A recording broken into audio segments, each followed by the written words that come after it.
Bonjour à tous, c'est une joie de vous revoir, vous êtes venus assez nombreux pour cette topo qui aura comme trame le fait de cultiver ses talents. Cultiver ses talents, qu'est-ce qui nous empêcherait un peu, d'autant plus que la question des talents aujourd'hui c'est peut-être plus compliqué parce qu'on est en permanence noté, si vous voulez, on est en permanence fléché, vous mettez je sais pas quoi, vous avez une location saisonnière, dès que vous prenez un Uber, dès que vous prenez un restaurant, vous notez où vous êtes noté, etc. Donc le fait de cultiver ses talents en ayant un peu cette pression du résultat, cette pression de la perfection, cette pression, c'est pas forcément facile parce qu'on ne s'autorise pas un certain nombre de choses. Et comment grandir dans une forme de liberté intérieure avec ces talents qui nous sont donnés et par le Seigneur, puisque nous sommes dans une dimension spirituelle, et par notre nature, mais notre nature est aussi, on la reçoit de la main du Seigneur, et je pense qu'on fera un peu, on verra ça tout à l'heure. Tout d'abord, qu'est-ce que c'est qu'un talent ou charisme? J'emploierai les deux de façon indifférente. Donc, charisme, en grec, charisma, ça veut dire don. Donc, qui dit charisme, dit quelqu'un qui a donné. Donc, c'est l'affirmation d'une transcendance. Quand on dit j'ai reçu un charisme, j'ai reçu un don. Donc, c'est cette idée-là que, dans une dimension de foi, j'ai reçu des talents. Alors, la personne qui n'a pas la foi ou qui n'est pas dans une dimension religieuse dira plus volonté, talent, quoi qu'on parle de personnalité charismatique, vous entendez dans les médias, c'est une personnalité charismatique, etc. Bon. Mais nous, comme on l'entend, c'est vraiment une relation à Dieu, le charisme, alors que le talent, on peut le voir de façon tout à fait, je veux dire, humaine, horizontale, psychologique, qui nous a été donné à travers notre caractère, etc. D'abord, qu'est-ce que c'est comment est-ce qu'on peut définir un charisme? Et je vous pose la question aussi, et réfléchissez-y au cours de cette soirée, quel est votre charisme? Chaque vie est une vocation, chaque vocation est une mission, forcément vous avez un charisme, forcément. Forcément vous avez un charisme. Et comme vous savez, je prépare beaucoup des couples au mariage, je pose la question, mais c'est quoi le charisme de votre couple? Quel est le don qui vous a été fait pour que vous puissiez transmettre et cet amour qui vous unit, etc. Donc un charisme, il y a plusieurs manières de le définir, mais moi j'aime bien cette définition. Un charisme, c'est faire facilement ce que les autres font difficilement. À quoi tu as un charisme? Parce que tu as une facilité à faire les choses où d'autres ont de la difficulté. Par exemple, certains ont de la facilité pour organiser. On va voir un peu les différents charismes selon le tempérament, etc. Certains ont de la facilité pour organiser, certains ont de la facilité pour mettre les gens en connexion, certains ont de la facilité pour qu'un groupe s'entende bien, certains ont de la facilité pour qu'il y ait, pour relever des défis, pour prendre des décisions. D'autres, au contraire, sont très indécis. Oui. Donc on va voir un peu, dans un premier temps, à travers les différents styles de caractère, quels sont les charismes. Ça, je pense que c'est intéressant de voir que les charismes que nous avons s'inscrivent dans notre nature et s'inscrivent dans notre tempérament. Donc en fonction de notre tempérament, on va voir un peu mon idée, on peut traiter de cette manière-là, un peu attaché à tel tempérament. Alors, on ne va pas surtout rigidifier, soyez attentifs. L'idée, c'est de donner un ordre de grandeur. Bien sûr, au niveau du terme tempérament, il n'y a pas qu'une seule catégorie ou une autre, mais il y a des grandes lignes dans le caractère et qui déterminent des manières d'agir dans un sens ou dans un autre. Le premier caractère dont je vais parler, c'est la personne qui est plutôt perfectionniste. Cette personne-là, à chaque fois il y a une petite histoire. Un dimanche matin, un déjeuner de famille. Il pleut dehors. La petite fille saute dans les flaques. 1 heure plus tôt, elle était heureuse de sa spontanéité, mais est privée de dessert car elle est toute sale en rentrant. Sa spontanéité est mise à mal. Elle a un juge intérieur qui en permanence la questionne, c'est bien, c'est mal, en respectant une règle stricte et rigide pour pouvoir être aimée. Toujours c'est ça. Elle est pleine de culpabilité, elle garde le contrôle d'elle-même, reste dans les clous pour être aimée, paradoxalement. Voilà, c'est cette personne-là qui avait à un moment donné de sa vie une spontanéité, et cette spontanéité a été cassée. Du coup, toute une personnalité qu'on appellera perfectionniste a été développée, et voilà. Et donc, toujours et à travers chaque style de tempérament, je vais vous dire aussi, en fait, c'est toujours pour être aimé. On développe dans notre vie, à partir de blessures qu'on a pu recevoir dans notre existence, des stratégies qui fait que on va plutôt dans un sens, on perçoit que être aimé, c'est comme ça. Pour cette petite fille qui était toute spontanée, elle va dehors, elle se saute dans les flaques, etc., elle revient toute sale, et bien voilà, la spontanéité c'est fini, privé de dessert, tu montes dans ta chambre, etc. Donc du coup, il faut que je reste parfaite, et je ne bouge pas, donc une certaine rigidité. Mais quel est le charisme? Imaginons que vous vous reconnaissiez dans ce style de caractère, imaginons. Le charisme de ce style de caractère, je trouve, d'abord, c'est une personne qui recherche toujours le mieux. Cette exigence qu'elle a la fait adhérer au sens du détail, la rend attentive cette personne à chacun dans la vie quotidienne. C'est des personnes en général qui sont authentiques et qui détestent la flatterie. Donc, c'est des personnes qui recherchent l'autorité qui est compétente. C'est intéressant de dire que, au fond, dans cette personnalité-là, de perfectionniste, il y a une rigidité, il y a beaucoup de peur au fond derrière ça. Mais dès que je perçois qu'une personne à qui je peux faire confiance et qui est en autorité, c'est des personnes, c'est des caractères qui peuvent être d'excellents seconds, par exemple, hein, au niveau du travail. Ensuite, une autre forme de caractère, la personne qu'on appellera altruiste, aidant, sauveur, indispensable. Hein.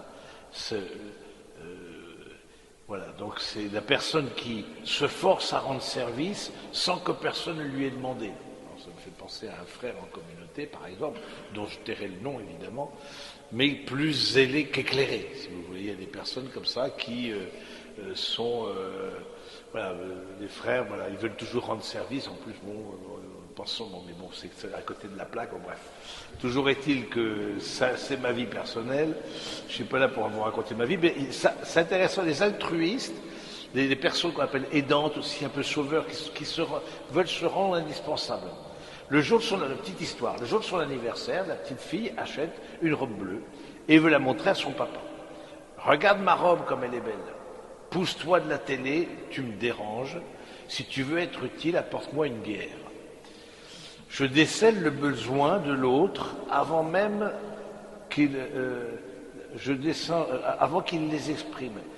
Elle s'en veut de ne pas avoir décelé le besoin de son papa. Il seconde celui qui aime être devant la scène. Le papa m'a ignoré. Si je rends service, je serai aimé. Rendre service pour être aimé. Hein? Si tu veux être utile, va me chercher une bière. Donc, et son péché, quelque part, c'est trop rendre service et parfois même vouloir rentrer en relation et en même temps casser la relation parce que c'est trop, vous voyez. Mais si vous avez un peu ce style de tempérament, je trouve intéressant de dire quels sont les charismes que vous avez. Premièrement, vous avez une bonne intuition. Vous avez une bonne intuition.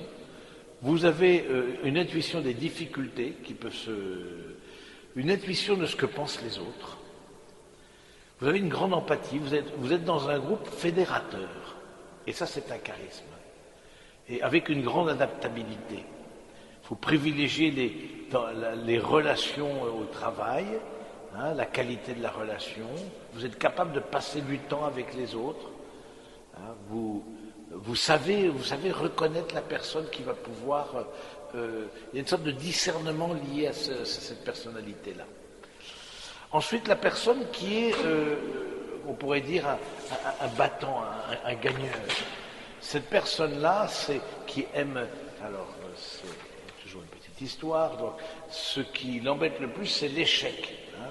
Un garçon rentre de l'école avec de mauvaises notes. Il sent dans le regard de sa maman un vrai désespoir.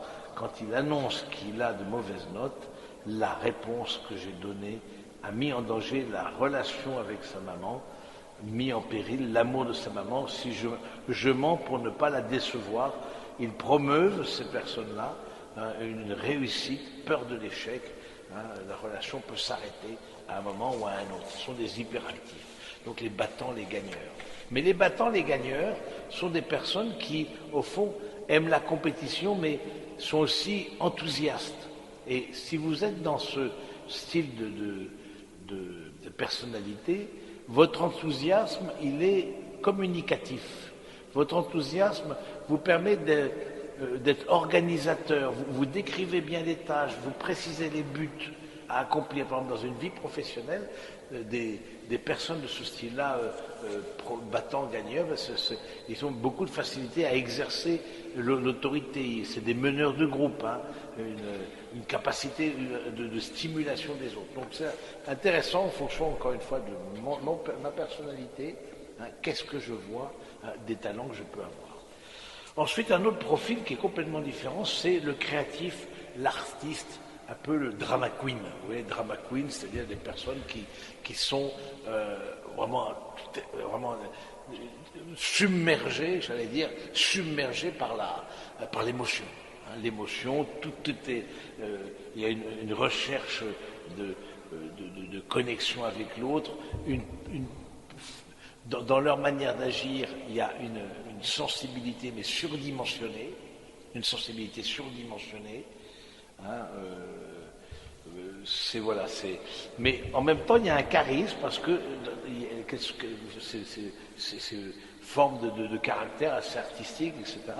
C'est un charisme parce que premièrement, c'est des personnes qui ont un sens inné du beau. La recherche du beau, pour elle, est quelque chose qui est assez facile. Il y a un vrai don qui est fait là, une dimension artistique. Spontanément, ces personnes créent du beau autour d'elles, à la maison, au travail, rend la vie plus belle, souci d'esthétique, valorise le futur, capable de vivre des relations intenses, capable d'empathie. C'est des personnes qui, à la fois, ont une certaine fragilité. Alors c'est assez touchant parce que des personnes un peu artistes, un peu comme ça, très créatives, un peu romantiques, etc. Donc il y a énormément de sensibilité, et à la fois une certaine fragilité. Mais dans leur fragilité, il y a une capacité de rejoindre l'autre qui est en difficulté. Et je trouve que c'est aussi un talent. Ça fait partie des talents à cultiver. On est en train de rejoindre l'autre qui est en difficulté. Ces personnes-là sont capables d'aller à la rencontre de personnes qui sont rejetées de la société, par exemple, parce que, avec leur souci d'esthétique, elles voient une certaine beauté dans ces personnes-là. Et puis vous avez un autre style de caractère, un caractère qu'on appellerait observateur, penseur, un peu cérébral. Il analyse, c'est un analyste. Lui, il analyse la personne, il rentre dans les personnes en cherchant à les connaître. C'est un peu cet enfant qui n'a pas eu d'intimité. Je suis dans ma chambre, une personne est entrée sans que je le sache, ou il prend la douche et les personnes rentrent dans la salle de bain sans respecter mon jardin secret, ma privacité, etc. Et donc c'est lui, on l'appelle l'observateur parce que il s'est senti à un moment donné dans sa vie qu'il y avait une intrusion. On est rentré par effraction dans sa vie, dans son périmètre de sécurité. Et donc il va s'éloigner pour mieux voir, et il va se mettre, je sais pas quoi, dans l'église, il va se mettre peut-être le plus loin possible, peut-être derrière un pilier, ou derrière, ça pour regarder, il est sur son mirador, il observe, il est assez dans le contrôle, cette personne-là. Et ça, c'est intéressant de voir que voilà, il va se mettre à l'opposé de la porte pour observer le plus ce qui se passe dans une salle, par exemple. C'est des personnes qui sont pas mal dans le contrôle. Maintenant, les charismes de ce style de personnes, c'est premièrement, la solitude ne lui fait pas peur. Ils ne sont pas à vous demander d'être votre ami, etc. C'est un excellent décideur, car il cloisonne la partie émotionnelle et la partie rationnelle. C'est une personne qui analyse bien les choses. les événements et les personnes, car il se met précisément, sa psychologie a fait qu'il s'est mis en retrait et sur un promontoire pour observer. C'est là où il est à l'aise et du coup il est en sécurité dans ce moment-là. Donc son charisme, c'est d'être assez bon dans le travail de connaissance des autres, cette capacité à accompagner les autres. Il veut vivre le maximum de choses dans un minimum de temps. Hein, c'est quelqu'un qui a une capacité à connaître et pour cette personne-là, ce style de caractère, le fait de prendre du temps pour rentrer en connexion avec l'autre va être une source de joie pour elle. Donc, quels sont les... Voilà, donc ça fait partie des charismes qu'il y a.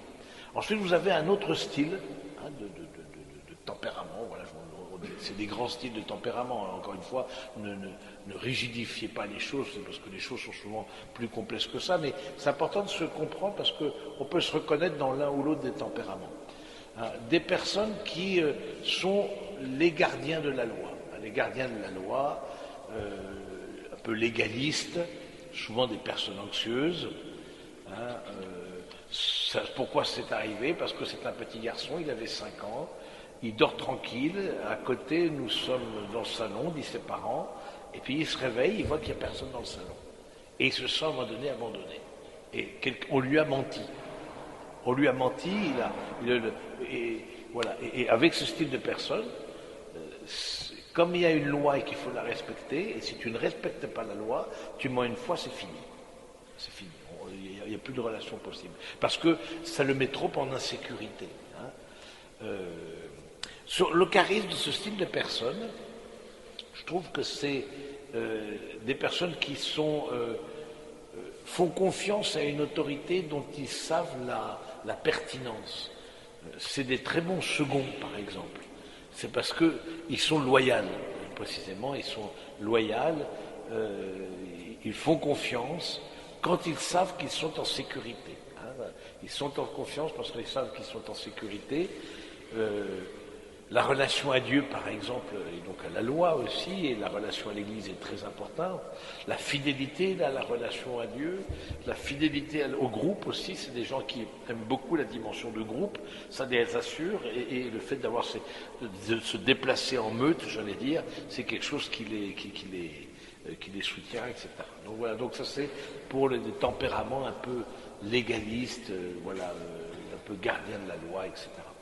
Et puis vous avez un autre tempérament, des autres tempéraments, qu'on appellerait épicuriens, gourmands, jouisseurs, des personnes qui en permanence fuient la souffrance, parce que peut-être elles ont été contraintes dans un lieu où elles devaient souffrir, mais ça peut être tout simplement aller chez le dentiste, et maman tient le bébé ou l'enfant sur le siège du dentiste, pour pas qu'il bouge, etc.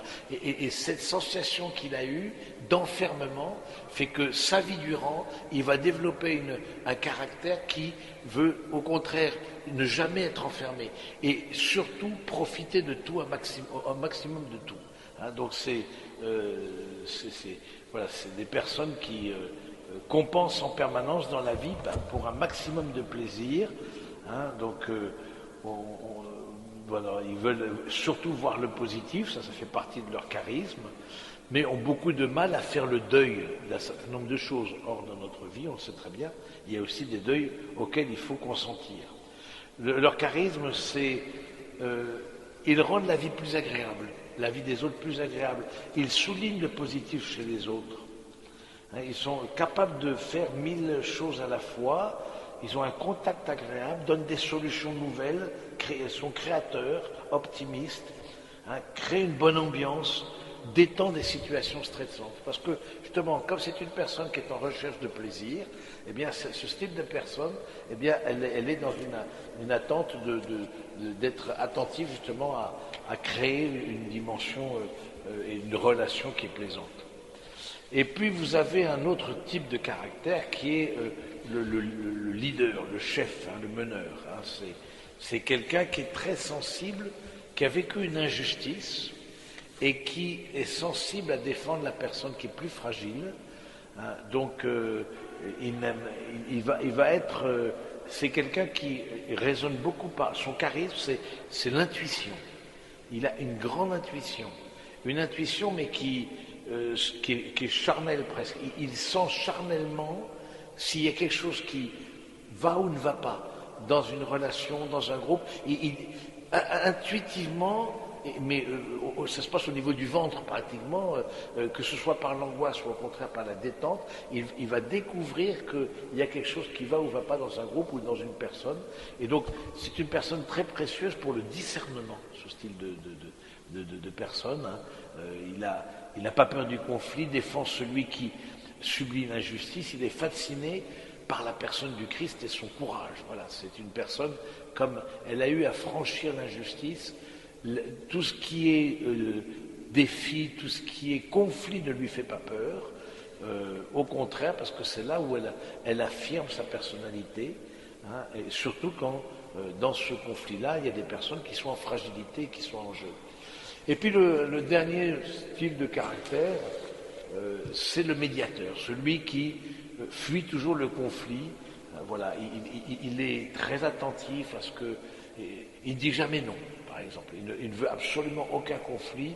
Il dit oui à tout, même des choses qui sont contraires. Par exemple, est-ce que tu aimes le bleu? Est-ce que tu veux sortir ce soir? Oui. Est-ce que tu veux rester ce soir? Oui. Voilà, donc c'est des personnes compliquées. C'est compliqué de leur faire plaisir. Parce que c'est toujours oui. Oui, c'est toujours oui. Alors on dit, bah, c'est sympa des personnes. En fait, ça peut être complexe des personnes à gérer comme ça. Parce que précisément, comme elles sont, c'est des médiateurs, des pacificateurs, mais c'est des personnes jamais qui montreront, j'allais dire, leur fort intérieur. Vous voyez, auront beaucoup de mal à montrer avec leur fort intérieur. Et voilà, donc...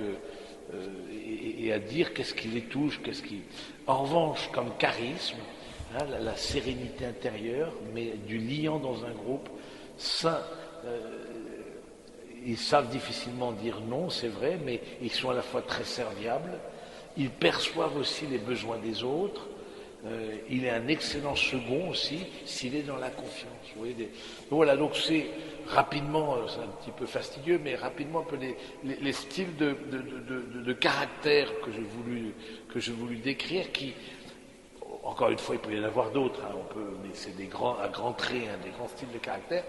Mais c'est important, tout ça pour vous dire que c'est important que dans le charisme, le talent, cultiver ses talents, c'est aussi dans votre personnalité que vous allez découvrir quels sont les talents que vous allez, auxquels vous êtes appelés.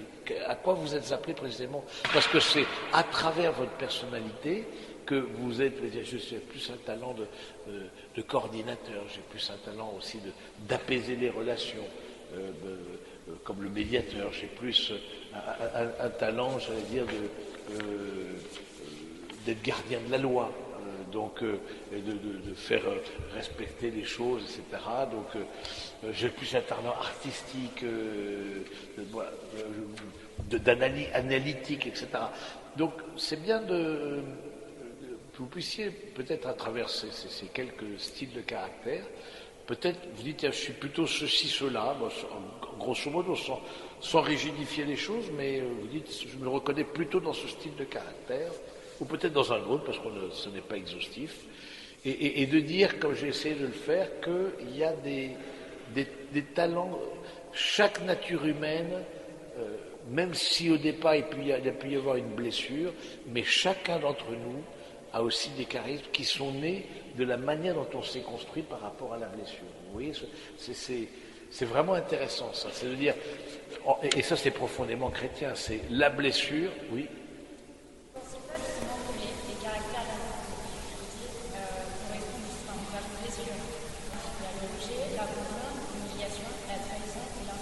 Oui. Cette forme de caractère que vous avez décrit correspond à plusieurs catégories de blessures. Oui. Vous êtes d'accord avec ça? Ah oui, oui, oui. Oui, tout à fait. Oui, il y a plusieurs... Il y a 5 blessures et plusieurs caractères. Et 5 blessures, plusieurs caractères et plusieurs talents. parce que c'est le thème, c'est cultiver son talent. Mais c'est intéressant de voir comment, à travers une blessure, par exemple la question de la trahison, ça fait partie évidemment d'une des blessures, la question de l'abandon, la question du mensonge, la question de ne pas accepter sa propre personnalité, etc., sa spontanéité, bon, tout ce que j'ai pu dire. Mais c'est vrai, ces 5 blessures font que chacun va développer, mais de façon complètement inconsciente, des stratégies qui vont ensuite arriver à des styles de caractère. Et de ces styles de caractère, ça va arriver à des talents. Oui. Ça veut aussi dire que la personnalité est seulement liée à une blessure, mais pas du tout à la génétique. Ah, c'est pas lié à la génétique. Alors là, je ne suis pas compétent pour le dire. A priori, je ne vois pas. Bon, peut-être les neurosciences détermineront les choses, mais je crois que c'est. Je crois beaucoup plus à cette question de. J'ai vécu des épreuves dans ma vie. Il y a eu des moments où je me suis senti rejeté. Tu l'as très bien dit avec les 5 blessures. Tu peux les répéter les 5 parce que c'est beaucoup plus clair que rejet, trahison, humiliation, abandon et injustice. Voilà, donc injustice. Les 5 blessures qui certains ont vécu plus ou moins et qui nous. Mais non, je ne vois pas ça. Parce que ce qui me taquine avec la question de la génétique, c'est que quelque part on n'aurait pas le choix. Oui, ah ben, tu as tel ADN, tu as tel chromosome, et soyez attentifs juste par rapport aux neurosciences. Peut-être certains travaillent dans ce domaine-là. Soyez attentifs. Il y a des choses très positives qui peuvent sortir, par exemple pour l'apprentissage, au niveau de l'éducation, etc. De dire, mais attention, où est le libre arbitre? Et nous croyons que, là pour le coup, comme disciples de Jésus, que nous sommes, au fond, nous sommes à l'image et à la ressemblance de Dieu, et ce que nous avons, par rapport à nos difficultés, aux blessures que nous avons eues, à nous déterminer, nous avons pu, alors de façon parfois inconsciente, et c'est là où le travail, et je trouve l'époque que vous vivez, que les uns les autres, cette époque de jeunes pros, et pour beaucoup d'entre vous de célibat aussi, qui correspond à ça, c'est une période dans laquelle vous allez travailler sur vous-même. De prendre conscience en fait que ce que j'ai vécu inconsciemment quand j'étais enfant, je veux le vivre consciemment maintenant comme adulte. Ah oui, j'ai été victime d'une injustice parce que tout simplement les parents sortaient, j'étais le dernier frère et j'avais des frères aînés, et que les frères aînés ils disaient ah ben c'est toi qui descends la poubelle, ah ben c'est toi qui fais le repas, ah que voilà, on parle de blessures, on parle pas des blessures bon malheureusement liées à la guerre, etc., des choses comme ça. On parle de blessures de vie quotidienne, oui, où j'ai eu le sentiment d'être trahi, comme je vous ai dit, par rapport à l'enfant. Les parents lui disent je suis dans le salon, en fait ils sont pas dans le salon, ils sont sortis dehors, peut-être 10 minutes, et ils sont rentrés après, mais pour lui, on m'avait dit une parole, et cette parole-là, il ne fallait pas y déroger. Je vais dans le salon, je ne vois pas les parents. Insécurité.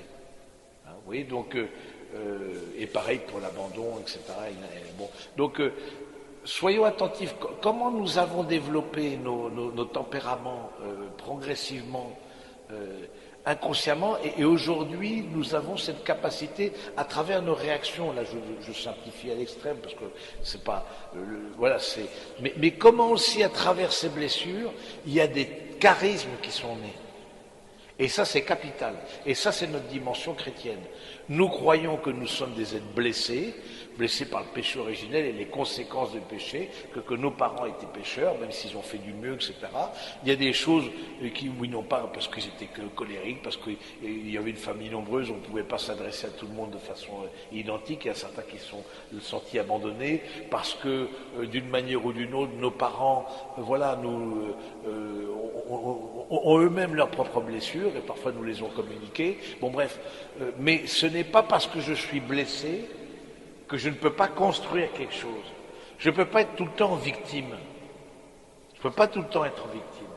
Et ça, et c'est pas parce que je suis blessé que j'ai pas des charismes. Et ça, je crois que c'est vraiment la bonne nouvelle de l'Évangile. La bonne nouvelle de l'Évangile, face aux 5 blessures que tu nous as détaillées, qui sont vraiment, ces 5 blessures-là, à travers lesquelles plusieurs styles de caractère se construisent, eh bien, en génère aussi des charismes. Il n'y a pas de vocation, de vie sans vocation, il n'y a pas de vocation sans mission. Donc, je veux dire, personne ne peut dire, à cause de ce que j'ai vécu, terrible, ou qui nous paraît, nous, un peu insignifiant, peu importe, mais pour la personne, ça comptait, personne ne peut dire qu'il n'a pas de charisme. Impossible. Qu'il n'a pas de talent. En tout cas, humainement, dans ce que je vous ai dit, c'est uniquement une description humaine, vous avez vu, hein. Ensuite on verra la partie spirituelle plus tard, mais humainement, je ne peux pas dire que j'ai pas... Il y a des personnes, par exemple, vous leur demandez quelles sont vos qualités. Hein, typique, tes qualités, tes défauts, moi, dans l'entretien d'embauche, c'est quelque chose qui est assez fréquent. Quelles sont tes qualités? Beaucoup de difficultés à dire les qualités. Tes défauts, alors tout de suite, ça coule comme un fleuve. Vous voyez, donc, c'est des personnes comme ça qui... or, je trouve que le fait de dire ces charismes, comme je vous ai dit au départ, charisma, ça veut dire don, donc c'est que nature que tu n'es reçu. À la fois, je me suis construit avec ça, et à la fois, dans un regard de foi, le Seigneur m'a accompagné pour que la construction de ma personnalité aille dans ce sens-là ou dans un autre. Les personnes que j'ai rencontrées m'ont aidé à me construire d'une manière ou d'une autre. Donc, je trouve ça intéressant de faire mémoire aussi à travers aujourd'hui, à travers la construction de nos personnalités, comment deux moments qui ont pu être difficiles, comment ces personnalités-là, au fond, on les reçoit aussi du Seigneur. Comment faire fructifier ses talents, c'est recevoir son humanité de Dieu. Je vois mon humanité comme une grâce. Je vois mon humanité comme un don. C'est peut-être pas cette humanité, ce caractère, parce que je sais que je suis parfois colérique.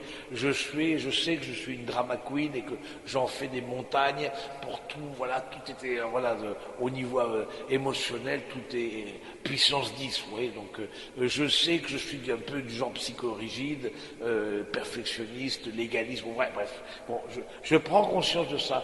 Mais une chose, c'est la prise de conscience. Autre chose, c'est le travail sur soi-même que vous avez. Vous voyez, donc des styles de caractère qui ont été travaillés, ça donne de très belles personnes.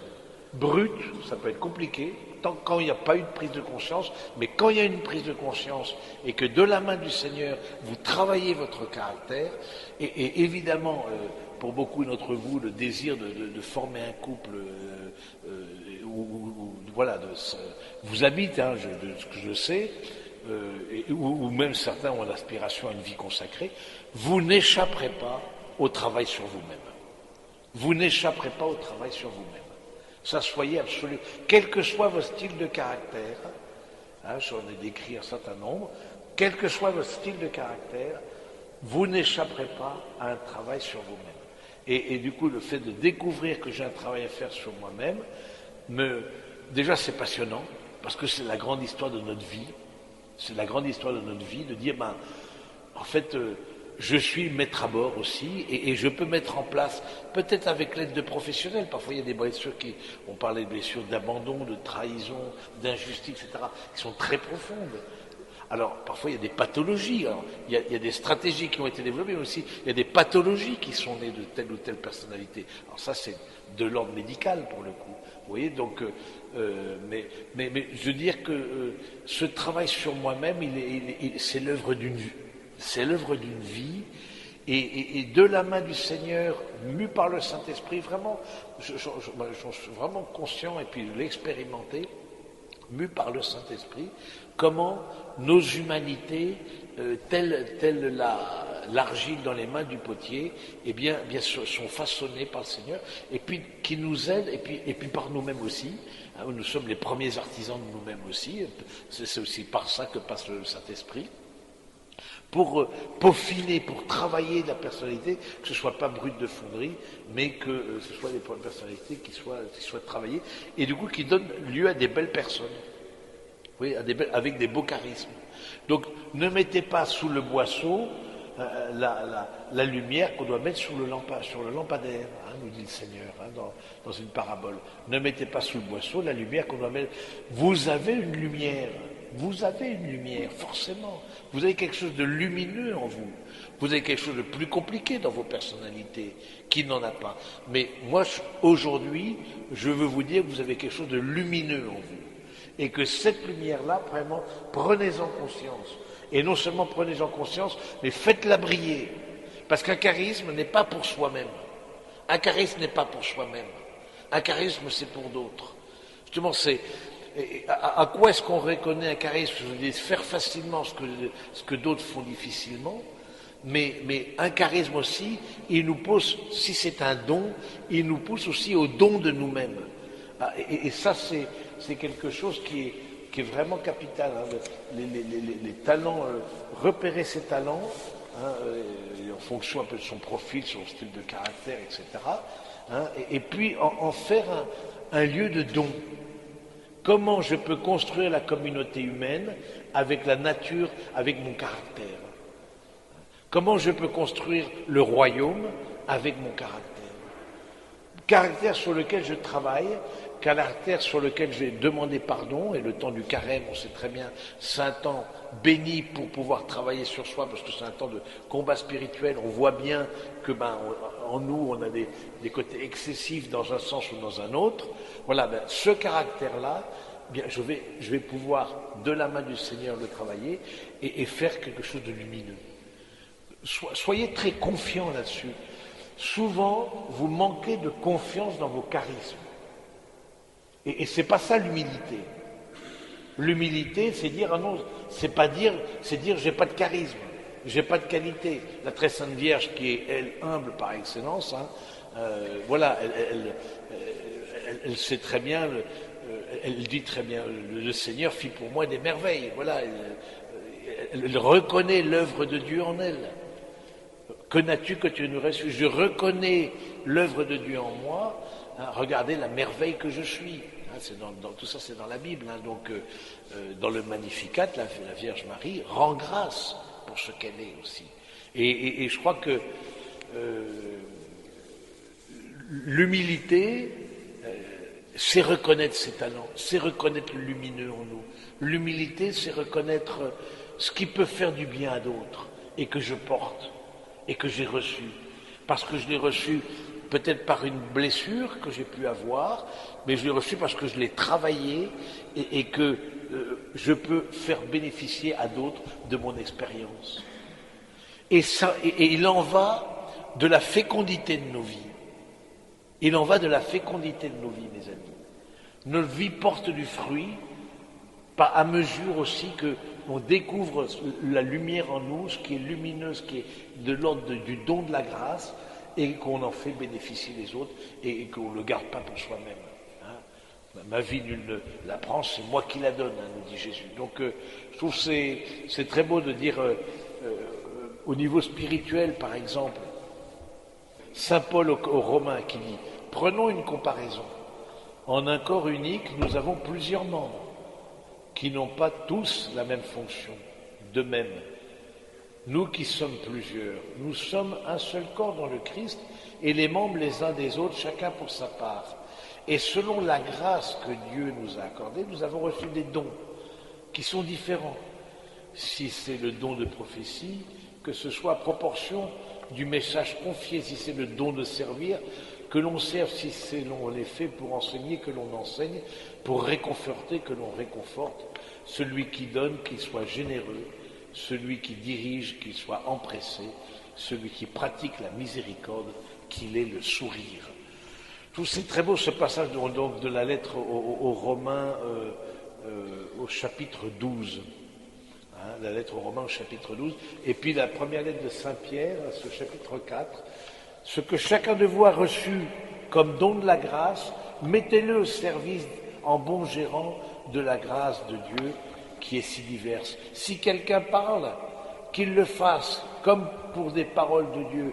Celui qui assure le service, qu'il s'en acquitte, comme avec la force procurée par Dieu. Ainsi, en tout, Dieu sera glorifié. Voilà, c'est le lieu de la glorification de Dieu que nous dit à travers ces deux à travers Saint-Pierre et Saint-Paul, c'est le lieu de la glorification de Dieu, c'est le lieu, j'allais dire, de la construction du royaume. Alors comment est-ce que, alors peut-être un autre point de dire comment est-ce qu'on fait pour reconnaître qu'on n'est pas dans l'erreur. C'est-à-dire que on ne se fait pas soi-même des idées de ce que pourrait être notre charisme. Vous voyez ce que je veux dire? C'est quel est le lieu de vérification de ce que j'ai pu découvrir comme lumineux dans ma personnalité et que je vais pouvoir mettre au service des autres. Vous voyez quel est le lieu? Je pense qu'il y a plusieurs choses. C'est que premièrement, c'est que ça contribue à la communion. Un charisme contribue à la communion. À quoi est-ce qu'on voit que c'est un charisme? À quoi est-ce qu'on voit que c'est un talent? Ça contribue à la communion. À quoi on voit que c'est un talent? C'est reconnu par les autres. Les autres disent « Waouh !» Et c'est bien de s'encourager aussi les uns les autres. Qu'est-ce que tu organises les choses, mais on dirait que tu as fait ça toute ta vie.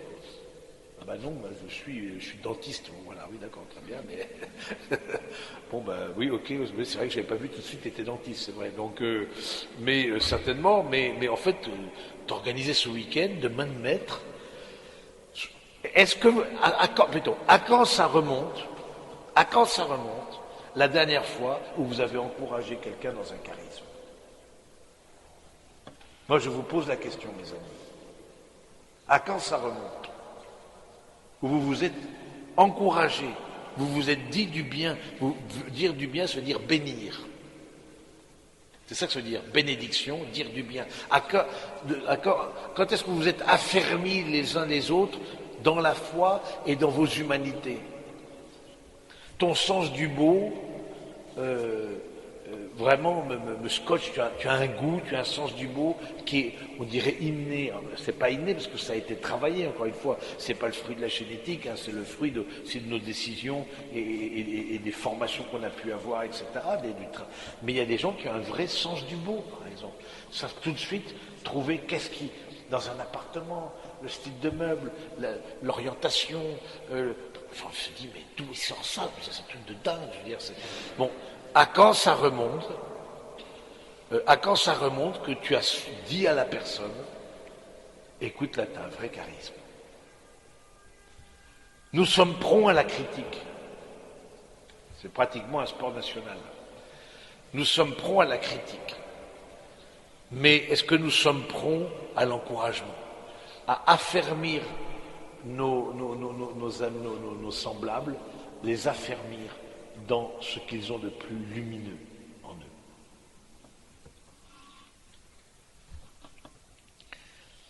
Et pourquoi pas prendre ça comme axe de carême?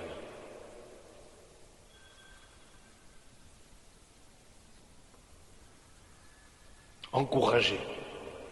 On a tellement besoin d'être encouragé. Vous vous rappelez Jésus à Saint-Pierre, etc. Va, affermis tes frères.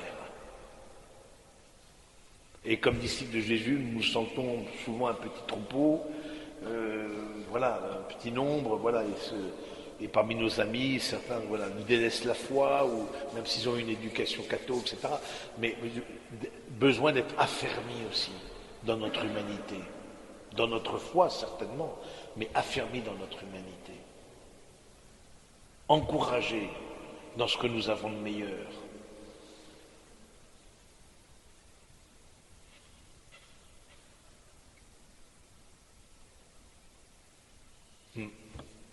C'est clairement un très beau carême, ça. Parce que le carême, c'est aussi une conversion. C'est le lieu de la conversion. Et c'est le lieu du décentrement de soi pour aller à la rencontre de l'autre. Et on voit, dans le carême, on aura des tas de rencontres de Jésus qui rencontre des gens. La Samaritaine, par exemple. Alors, je ne sais pas si cette année, ça, je suis un peu perdu avec les années, en fonction des dimanches, des années, etc. Mais ABC, mais en tout cas, il y a une année où c'est la Samaritaine, par exemple. Où vous pourrez chercher, vous trouverez peut-être la femme adultère, etc. Soyez attentifs dans la parole de Dieu quand Jésus rencontre quelqu'un.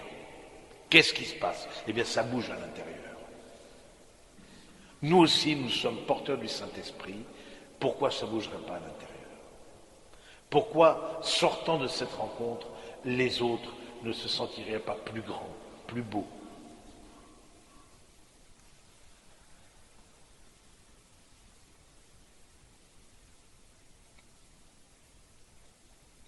Si nous sommes disciples de Jésus, et nous le sommes, mais voilà, c'est ça que nous voulons vivre, c'est ça l'appel à la sainteté. Passer en faisant le bien.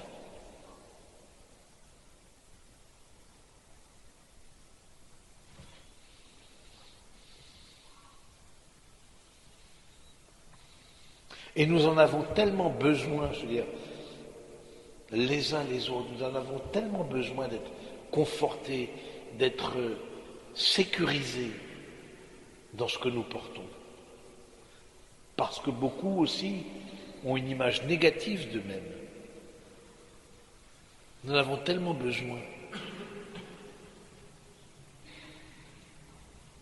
Et c'est tellement peu mis en pratique et dans la vie personnelle, mais aussi dans la vie professionnelle. Or, je suis convaincu qu'un bon management, c'est un management lumineux qui donne à l'autre la claire vision de ce qu'il peut faire et faire de meilleur pour le bien de la société, de l'entreprise, du groupe, que sais-je, dans lequel il travaille. C'est pas la pression comme ça, c'est n'importe quoi ça. Mais c'est un engagement, il existe un management lumineux. On ne vous l'a peut-être pas encore rencontré. Oui, ça existe, je vous le dis. Non, mais ça existe, mais ça existe, voilà. Donc, mais ça existe et ça va être vous. Non seulement ça va exister, mais c'est vous qui est, pour ceux d'entre vous, et vous l'aurez, si ce n'est actuellement le cas, mais vous l'aurez plus tard, des responsabilités. Pensez à ça. Je suis fait pour transmettre une lumière et rendre les autres plus lumineux, dans ma vie professionnelle aussi. Il n'y a pas d'opposition entre une certaine exigence dans le travail, parce que le travail doit être fait, ça c'est évident, et puis en même temps un encouragement. Le travail nous prend tellement de temps, mais le travail, moi j'en suis convaincu, et avant de rentrer dans la vie religieuse, j'ai travaillé, et je suis très attaché au travail, j'aime beaucoup le monde de l'entreprise particulièrement, c'était dans ce monde-là que j'ai travaillé, mais bon, et je trouve que c'est un lieu tellement beau aussi, qui peut devenir, qui est marqué par le péché aussi, mais qui peut devenir tellement beau aussi au service de ce qu'il y a de la construction de chacun. Je vous donne un exemple. À l'abbaye d'Ourscan, donc où je suis, là, donc à côté de Compiègne, on se lance dans un grand chantier de restauration, etc. Et les frères ont décidé que l'encyclique Laudato Si du Saint-Père allait éclairer tout ce chantier de restauration. Donc une dimension sociale très forte et une dimension de protection de l'environnement très forte dans ce chantier-là. Et ça débute là, ça commence là, ça fait 1 mois que ça a commencé le chantier pour 4 ans. Donc et la première personne qui est en insertion, il y a plusieurs milliers d'heures d'insertion au marché des entreprises, parce que ça c'était une volonté de la communauté. Eh bien, je fais la connaissance de cette personne-là. Vous voyez, c'est quelqu'un.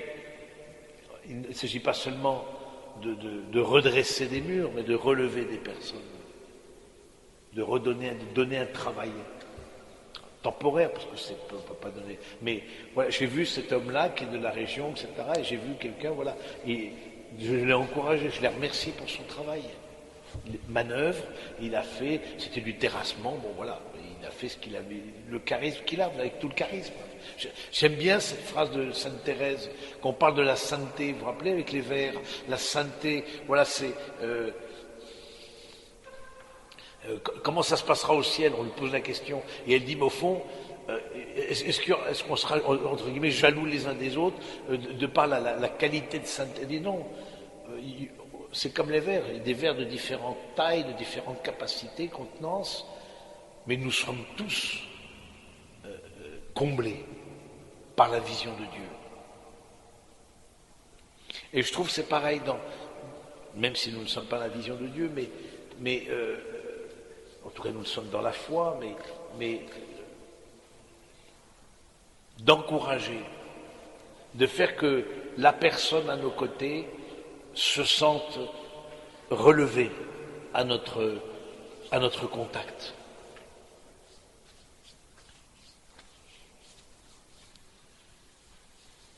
C'est possible. Et ça dépend aussi en grande partie de nous. Ça dépend d'un truc, c'est sortir de cette pudeur mal placée. Parce que bien souvent, la pudeur nous handicape pour dire et montrer le beau. On n'ose pas. Moi, je suis pudique. Pudeur mal placée. Il y a des pudeurs qui sont très bien placées, par ailleurs, mais là, c'est pudeur mal placée. Mais oh non, surtout nous, on est très pudiques, on n'ose pas. Non, ça. C'est pas ça, c'est pas. Voilà. Sortir de soi. Le carême, c'est un exode. On sort de soi, oui, c'est très beau ça aussi, ça. Sortir de soi et justement et de sortir de soi vers et que l'autre se découvre terre promise. Que le grand exode du peuple hébreu, voilà, c'est. On va vers la terre promise aussi qu'est l'autre. Intéressant quand je vous dis, bon, ça me vient comme ça, mais l'épisode du buisson ardent, vous vous rappelez l'épisode du buisson ardent, hein, dans Genèse, etc. Et Moïse, donc qui va paître le troupeau de son beau-père Madian, qui était prêtre païen, du reste. Bon, à un moment donné, il voit un buisson ardent, hein, qui se consume, qui brûle sans se consumer. Et il entend une voix qui vient du buisson qui lui dit « Retire tes sandales, car cette terre est sacrée. » C'est-à-dire que la terre que lui, Moïse, où il est installé, où il met les pieds, il y a quelque chose de sacré. Chaque personne est une histoire sacrée.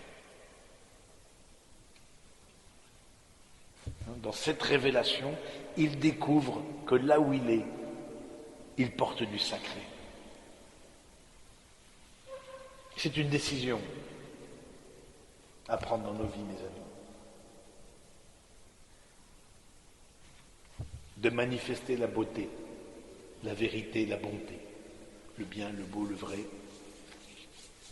qui est en chacun. Certes, le péché est là et nous ne le savons que trop, mais nous voulons aussi manifester le bien, le beau, le vrai, et c'est vraiment de façon lumineuse que l'on peut être des témoins aussi de l'Évangile.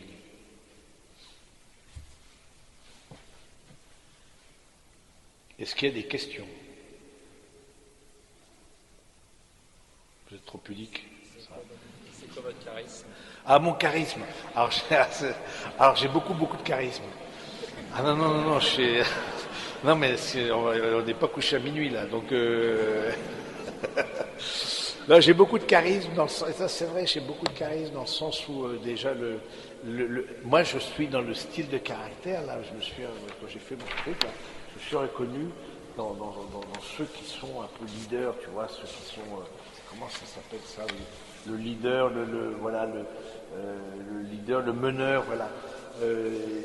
Avec beaucoup d'intuition, je vois les choses, tu vois, j'ai une capacité de vision, je vois pas de vision, c'est-à-dire, entendons-nous, je vois pas la très sainte Vierge toutes les 4 matins, donc non, c'est de vision, c'est-à-dire je vois les choses, comment les faire et comment y arriver, je les vois.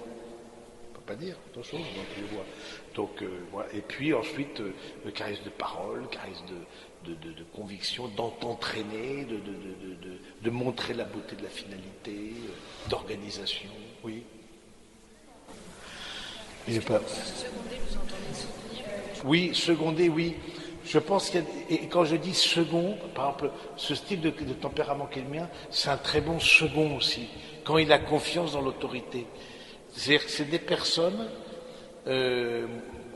pour vous faire bref, moi j'ai été supérieur de ma congrégation pendant un temps, mais c'était des mandats. Puis maintenant je ne suis pas, puis c'est un autre frère qui a assumé la responsabilité et il m'a demandé de le soutenir. Bon, et lui fais très confiance et je le soutiens.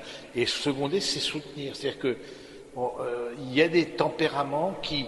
Alors moi, je n'ai pas de problème d'aller au devant de la scène, etc. C'est pas un problème. Mais il y a des tempéraments qui n'ont pas cette facilité-là, mais qui peut-être plus en discrétion, peut-être suggère telle ou telle chose, et la personne qui est en responsabilité, si elle a du discernement, elle l'écoutera.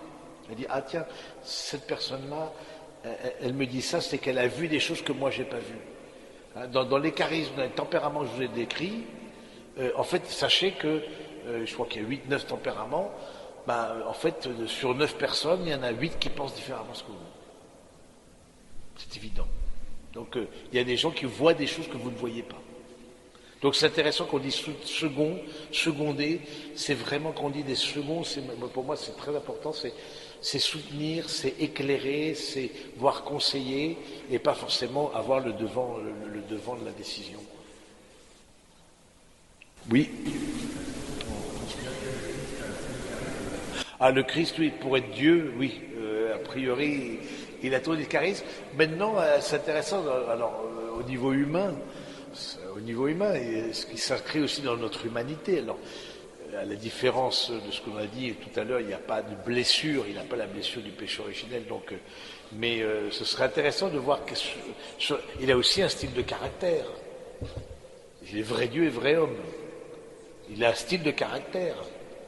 Et peut-être en fonction des étapes aussi de l'Évangile, il a développé tel ou tel style de ce caractère. Quand c'est vraiment le meneur, au moment de sa passion, tu vois, il conduit les apôtres. Voilà, il n'a pas peur d'aller au conflit. Là, pour le coup, hein, la passion, c'est pratiquement ça. Donc, et peut-être, voilà. Donc, oui, il a des complétudes de charisme, de talent, et c'est de lui dont nous recevons des grâces.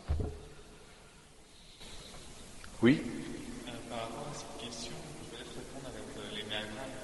Oui. Pascaline, il a écrit un livre qui s'appelle Les 9 portes de l'âme. Oui. Justement, il explique que finalement, même si on a développé une porte plus qu'une autre, on peut tous être appelés aussi à savoir passer d'une porte, c'est ça. On peut passer d'une porte à l'autre. C'est pas figé dans le marbre. On a donc, c'est Père Pascaline qui a écrit un livre là-dessus que je recommande beaucoup, l'énéagramme, les 9 portes de l'âme. Du coup, c'est des choses qui sont, il y a en nous potentiellement les 9 styles de caractère que j'ai repris du reste ici. Mais on a, pour les circonstances de la vie, on a développé tel ou tel, mais ça ne veut pas dire que les autres portes sont fermées. Par exemple aussi, la question artistique. Imaginons. Non pas que j'ai rêvé d'être un artiste, c'est comme la chanson, mais il y a des gens qui ne s'autorisent pas la vie artistique. Parce que il y a un style de famille, parce que voilà, ils s'autorisent pas à être artistes, alors que vraiment ils ont des talents, une appétence, une sensibilité qui les pousserait vraiment, mais parce qu'ils ont parfois peur parce que dans la famille il n'y a pas d'artistes, les artistes c'est des crève-la-faim, etc., des trucs comme ça, un peu des croyances limitantes. Voilà, donc je trouve ça intéressant ce que tu dis, de dire il y a aussi peut-être d'ouvrir d'autres portes, on s'en ressent, et que les 9 en tout cas nous sont ouvertes, c'est très certain. Oui. Oui.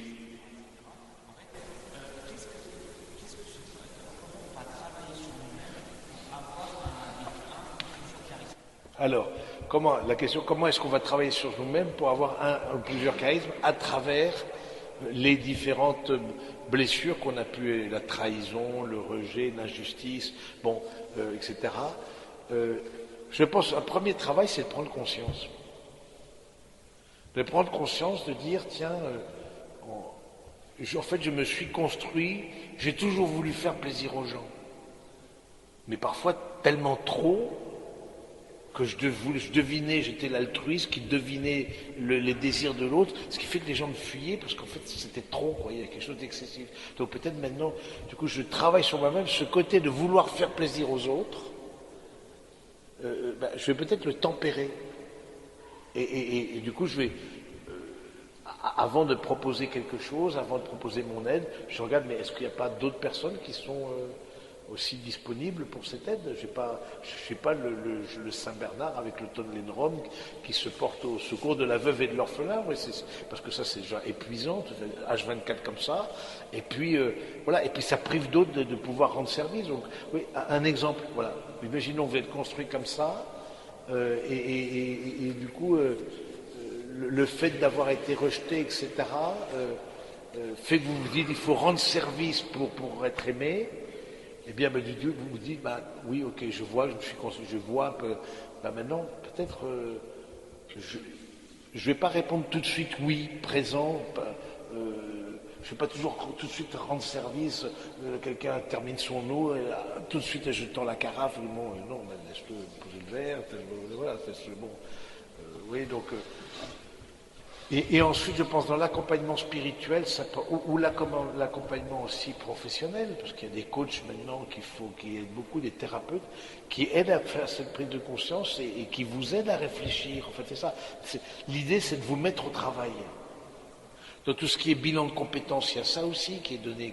Aujourd'hui, on a des outils qui sont super quand même. Donc, les bilans de compétences, c'est justement on revisite un peu nos manières de fonctionner et de voir, tiens, est-ce qu'il y a des choses qu'on ne peut pas, en fait, travailler, une sorte de conversion intérieure. On appelle ça, on prend le mot de conversion, le coach ou celui qui fait de la reconversion professionnelle, il emploiera un autre mot, mais par exemple, imaginons que vous soyez un meneur, que vous soyez un leader.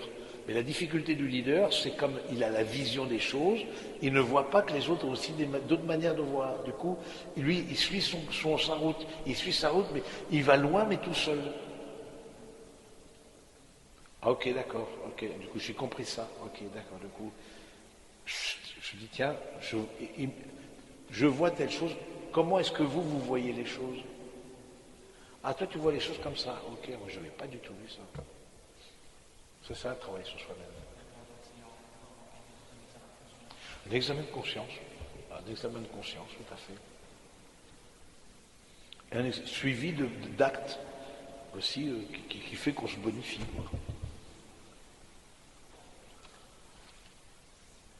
Oui. Qu'est-ce que vous voudriez nous dire avec l'exhortation pour nous affermir dans ce chemin de carême? Oui, justement, vous affermir, moi je me dis, tiens, c'est un temps qui est un temps béni. Et c'est un temps, c'est une chose, j'ai percuté ça cette année-là, je n'avais pas percuté les autres années, mais c'est un temps où les anges sont particulièrement présents. Remarquez bien que ce soit la tentation au désert, que ce soit les anges le portèrent, etc., les anges le servaient à la fin, que ce soit l'agonie ou l'ange de l'agonie, je me dis, tiens, et si dans ce travail sur vous-même, nous croyons à la présence des anges qui parsèment, qui sont dans toute la Bible, les anges, vous savez, et de confier aussi à notre ange gardien ce travail-là. Moi, ça, je voudrais vous exhorter durant ce carême à être plus en contact avec les anges. Parce que le carême, c'est un temps angélique, d'une certaine manière.